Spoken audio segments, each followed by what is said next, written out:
السلام عليكم. اليوم غادي نشارك معكم هاد الطويجين هذا بلا لحم بلا دجاج، كيجي رائع بزاف وبمكونات اللي هي بسيطه.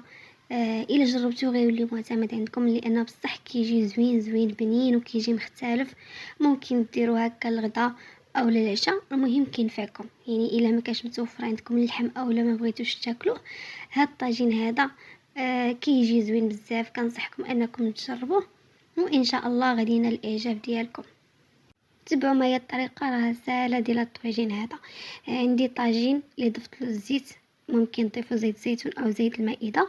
غادي نضيف له واحد البصله اللي مقطعه وشويه ديال الملحه، وغادي نخلي هاد البصله هذه حتى كتشحر مزيان بهذا الشكل هذا.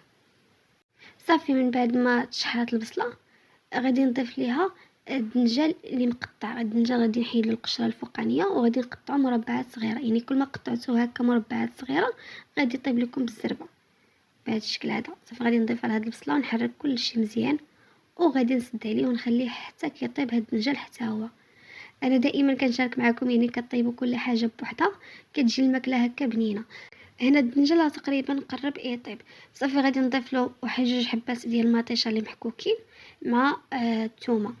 الثومه حاولوا تكثروها شويه، ممكن ديروا الثومه هكا اولا بودره ديال الثوم. صافي غادي نعاود نحرك كلشي مزيان بهذا الشكل هذا، وغادي نضيف شويه ديال المعدنوس، وغنسدو على الطويجين ديالنا ونخلوه يطيب على نار اللي كتكون مهيله حتى كيطيب لنا الدنجال عشان يكمل الطياب ديالو. صافي هنا من بعد ما طاب الدنجال بهذا الشكل هذا غادي نضيف العطريه، يعني العطريه نخليها اخر حاجه. عندي هنا القزبر يابس والتحميره المدخنه. صافي غادي نضيف ليها حتى البطاطا اللي مقطعه مربعات، ممكن تدخلوها للفران اولا تقليوها. انا ضفت 3 الحبات ديال البطاطا اللي صغارات. نتوما البطاطا ضيفوا الكميه اللي بغيتو.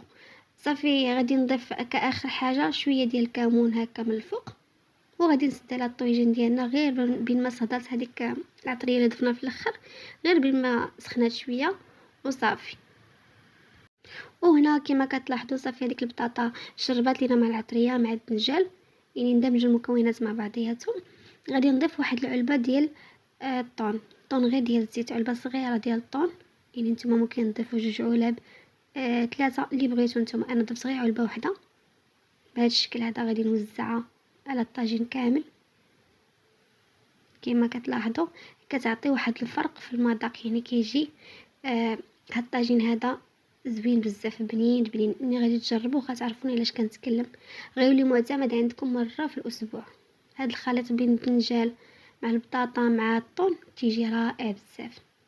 وفي اخر مرحله غادي نضيف شويه ديال الجبن هكا من الفوق، وغادي نضيف شويه ديال المعدنوس، وعندي واحد الفلفله حاره. صافي غادي نسد على هاد الطاجين هذا نخليه كيطيب حتى كيذوب داك الفرماج على نار اللي كتكون مهيله. ضروري النار اللي تكون مهيله باش ما يتحرقش لكم الطاجين. يعني السر ديال الطاجين باش يجيكم زوين هو النار تكون ناقصه. صافي هذا هو الشكل النهائي ديال الطاجين ديالنا. طاجين اللي بسيط ومختلف، واهم حاجه كيجي بنين. يعني الا جربتوه غيولي معتمد عندكم. واخا غادي يكون عندكم اللحم في الدار غادي تبغوا تجربوا هاد الطريقه، لانه بصح كيجي مختلف وكيجي زوين. غيولي معتمد عندكم مره في الاسبوع. ان شاء الله تجربوا هاد الطريقه وردوا عليا كيفاش جاكم. نتمنى هاد الفيديو هذا ينال الاعجاب ديالكم، ونتلاقاو في فيديو جديد.